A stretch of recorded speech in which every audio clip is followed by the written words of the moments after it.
میں آج سیرت کے اس جلسے میں آپ سے کہنا چاہتا ہوں، خدا را اپنے خولوں سے نکلو، اگر ان خولوں سے نہ نکلے انہی خولوں میں مار دیے جاؤ گے، انہی خولوں میں بند مار دیے جاؤ گے۔ کیا ظلم ہے؟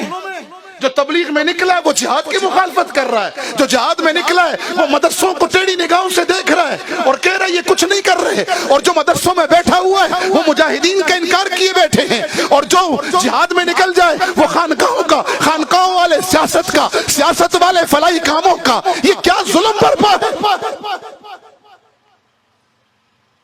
تم نبی کی امتی ہو یا کسی شعبے کے غلام ہو؟ تم نے رسول اللہ کی غلامی کا توق پہنا ہے یا کسی شعبے کی غلامی کا توق پہنا ہے؟ اگر یہ کام تم اپنے باپ کے گھر سے لائے تھے پھر لڑو، کیونکہ یہ تمہارے باپ کی جائیداد ہے۔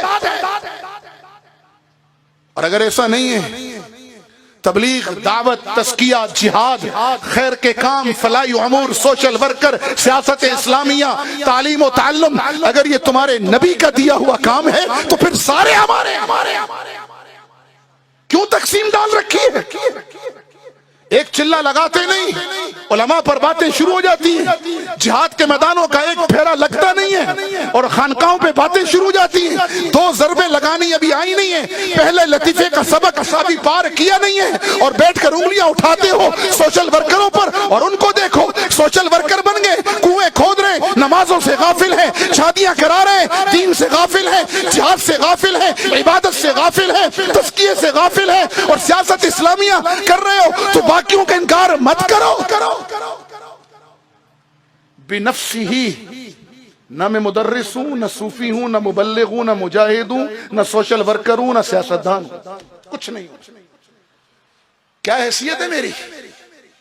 مجھے تو آقا کی نسبت ملی ہے نا، اس نسبت نے مجھے یہاں پہنچایا، ورنہ میری حیثیت کیا ہے؟ آپ کی حیثیت کیا ہے؟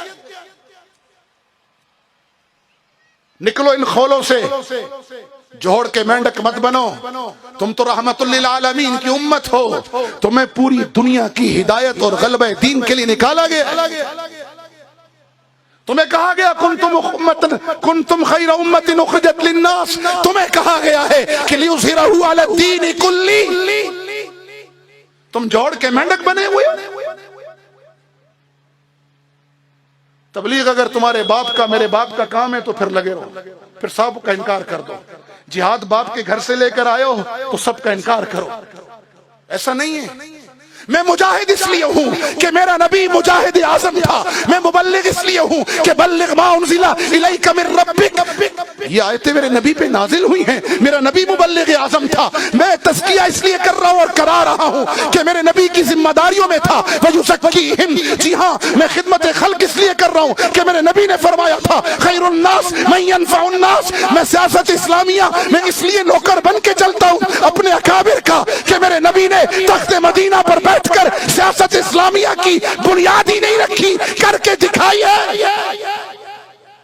اور میں مدرسوں کا نوکر اس لیے ہوں، میں علماء کی جوتیاں اس لیے سیدھی کرتا ہوں، ان کو وارث انبیاء اس لیے سمجھتا ہوں کہ میرے نبی نے فرمایا انما بعثت معلما، اور میں تو آیا ہی معلم بن کر ہوں۔ تو اگر محمدی ہو تو پھر اعلان کرو مدرسے بھی ہمارے ہیں، فلاحی کام بھی ہمارا ہے، تبلیغ بھی ہماری ہے، جہاد بھی ہمارا ہے، سیاست بھی ہماری ہے۔ اگر تبلیغ سے انکار کرو گے گمراہی پھیلے گی، دعوت کا کام چھوڑ دو گے گمراہی پھیلے گی، اور اگر تعلیم و تعلم کا کام چھوڑ دو گے تو امت میں قصے کہانیاں رہیں گی، رسوخ فی العلم اور سندیں ختم ہو جائیں گی، پھر زال اور مزل ہوں گے۔ اور اگر تزکیہ نفس چھوڑ دو گے لوگ شیطان سے بڑے نفس پرست بن جائیں گے، اور اگر جہاد چھوڑ دو گے تو 1.5 ارب ہو کر بھی ذلیل ہو جاؤ گے، اور اپنے بھائی کے منہ میں خود نوالا نہیں ڈالو گے تو کافر این جی او نوالا ڈالیں گی، ایمان لے جائیں گی۔ اور اگر سیاست اسلامیہ کے علم برداروں کے ساتھ نہیں چلو گے تو تمہاری اجتماعی قید کو، کمیونٹی کو بدترین نقصان سے دوچار ہونا پڑے گا۔ سمجھو بات کو، نکلو جغرافیہ پرستی سے، نکلو قومیت و صوبائیت اور فرقوں کی لعنت سے، تم محمدی ہو۔ جنگ عظیم دوم میں 1 کروڑ کافر نے مارا. جرمن نے فرانس کو مارا، فرانس نے جرمن کو مارا، جی ہاں اسی برطانیہ نے جاپان کو مارا، اسی جاپان نے امریکی بیڑوں کے اندر اپنے جہاز ڈال کر بحری بیڑے توڑے، اور اسی امریکہ نے پھر جاپان پر ایٹم بم مارا. 1 کروڑ کافر کے ہاتھوں